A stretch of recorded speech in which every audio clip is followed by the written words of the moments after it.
Hello and welcome to another Writerly Witterings with a slightly changed tone today, mainly because I've been promised some new notebooks, but they haven't arrived, and I've been promised several pens, which also haven't arrived, which is the thing about the vagaries of the post.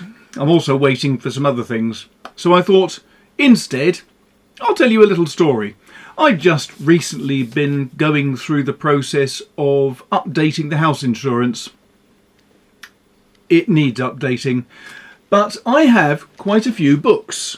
This is about a quarter of the books. The others are the non-fiction books, which are mostly in my sitting room, but it doesn't include those books or those books or those books on those shelves.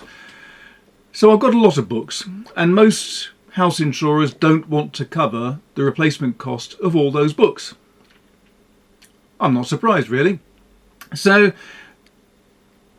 while going through and updating the house insurance, we've been looking at various different companies, and all of them seem to be asking for some fairly difficult, stringent conditions. One is, if you have a watch that's worth over a certain amount, they want to have it separately valued and also have it confirmed that the bracelet isn't going to break anytime soon. Well, I, many years ago, bought this, which is a beautiful GMT-Master Rolex. It's lovely. It's faded a bit at the top. That used to be red and that used to be blue. And the reason why is it's got a little red hand down there which points at the bezel, and the bezel rotates. It's quite stiff, so it doesn't move too easily, but you can move it to whatever point you want with this 24-hour dial. Now that's useful because it means with that little red hand it's pointing at wherever you want it to go on the bezel. So you can tell the time in a separate time zone, which when I was contacting New Zealand to speak to my brother, that was useful.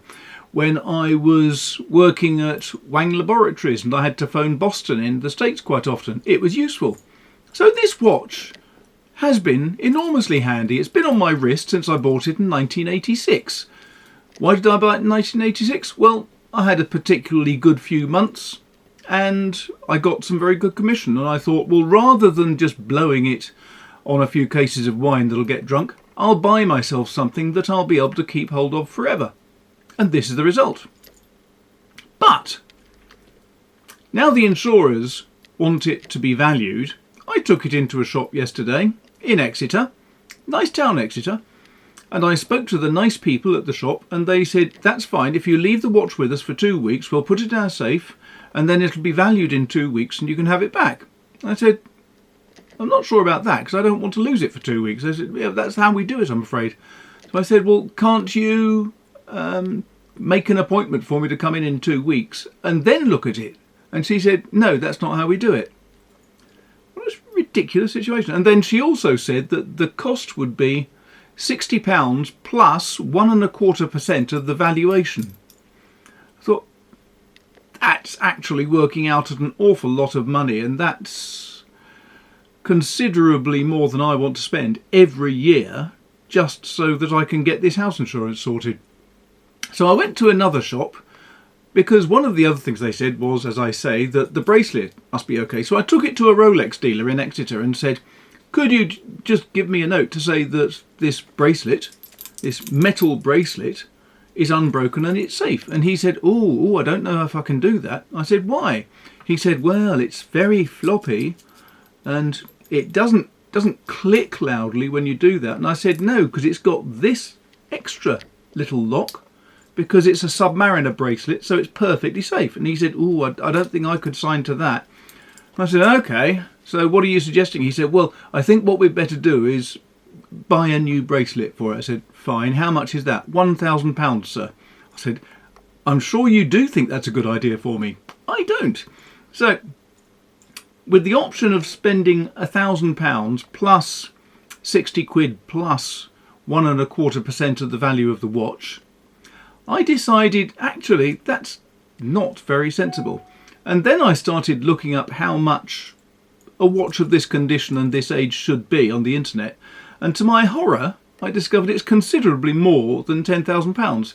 And I don't want to walk around with £10,000 as a sore temptation to any thief in the country on my wrist.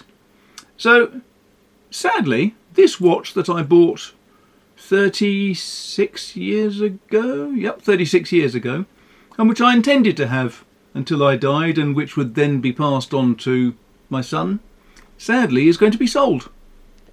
I'll get a much cheaper watch, and the excess money can go into various bits of house renovation we need done, and possibly a small holiday for me and my wife. And maybe there'll be a little bit left over so I can buy another fountain pen, or inks, or a notebook or 3. That sounds appealing. Apart from that, I wasn't actually going to do a video this week because I am rushed off my feet. These books are all waiting to be reviewed, so I've got to read all of them and then write up reviews. I'm also organising the Crime Writers Association conference this year, which is taking up an awful lot of time. You wouldn't believe how difficult it is trying to organise to get 70 people from one point to another point when big coaches can't use Devon narrow country lanes. Makes life interesting. But at least in 3 weeks or so, the Crime Writers Conference will be over and I will be at peace. But before that, I've got to finish the edits. I've just had the comments back on my latest book, which is The Merchant's Murderers, set in Exeter, starring Jack Blackjack in my Bloody Mary series. And I've got to go through the editor's comments on that lot in the next week and a half. So I'm a bit rushed, which is why I'm now going to say thanks ever so much for watching. Do please, if you want to, hit the subscribe button, hit the bell button, all those things, like it, share it, tell your friends about it. And if you're interested in supporting the channel, and why wouldn't you be, then you can go down to the bottom where there's a link to my Patreon site, where I am shortly going to be announcing some new tiers where I will be helping people with their own writing. So it'll be a sort of mentoring type scheme where for a fee per month I'll help you. Sounds like a good idea to me. Anyway, apart from that, I've now got to go. I've got a cup of Twinings No. 4 Earl Grey here, which is fantastic tea and I thoroughly recommend it. And I will see you in a week's time, if the Jack Blackjack edits go as planned. And if I get a new pen, or a notebook, or any of the other things that are supposed to be here that haven't arrived. What fun. Take care. Tea drinking author signing off. Bye bye.